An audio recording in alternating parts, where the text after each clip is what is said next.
தேசிய தொழில்துறை விருது வழங்கும் விழா மற்றும் கண்காட்சியில் கலந்து கொண்ட போதே அமைச்சர் இவ்வாறு தெரிவித்தார். ரன் சலு என பெயரிடப்பட்டுள்ள குறித்த கண்காட்சியில் மாகாண மட்டத்தில் 23 பிரிவுகளில் விருதுகள் வழங்கப்பட்டன. திருமண சேவை வடிவமைப்பு, வர்ண சேலை, மென்மையான சேலை, சுவர் அலங்காரம், திரைச்சீலை உள்ளிட்ட விசேட படைப்புகளுக்காகவும் விருது வழங்கப்பட்டது. அமைச்சர் சுனில் ஹந்துன்னெத்தி, பிரதி அமைச்சர் சத்துரங்க அபேசிங்க, தொழில் மற்றும் தொழில் முனைவு அபிவிருத்தி அமைச்சின் செயலாளர் திலகா ஜெயசுந்தர் ஆகியோர் இதன்போது இணைந்திருந்தனர்.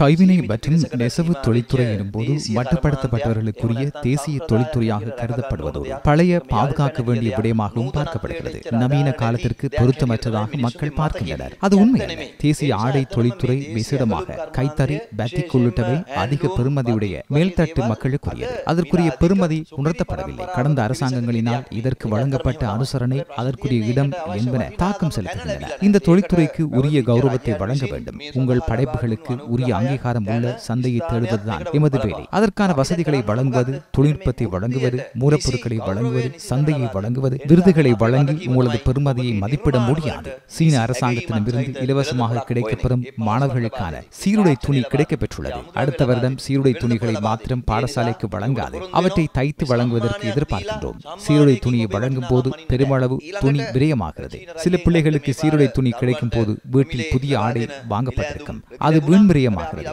நெசவு கைத்தொழில் ஆய்வு நிறுவனத்தில் புதிய யோசனை ஒன்று முன்வைக்கப்பட்டுள்ளது. உங்களையும் இணைத்துக் கொண்டு வருமானம் கிடைக்கக்கூடிய வகையில் இதனை முன்னெடுக்க முடியுமா என்பது குறித்து பார்ப்போம். අපි බලාපොරොත්තු වෙනවා ඔබත් සම්බන්ධ කරගෙන මේ ශිල්පීන්ටත් ආදායම් මාර්ගයක් ලැබෙන ආකාරයට මේ කටයුතු කරන්න පුළුවන්ද කියලා.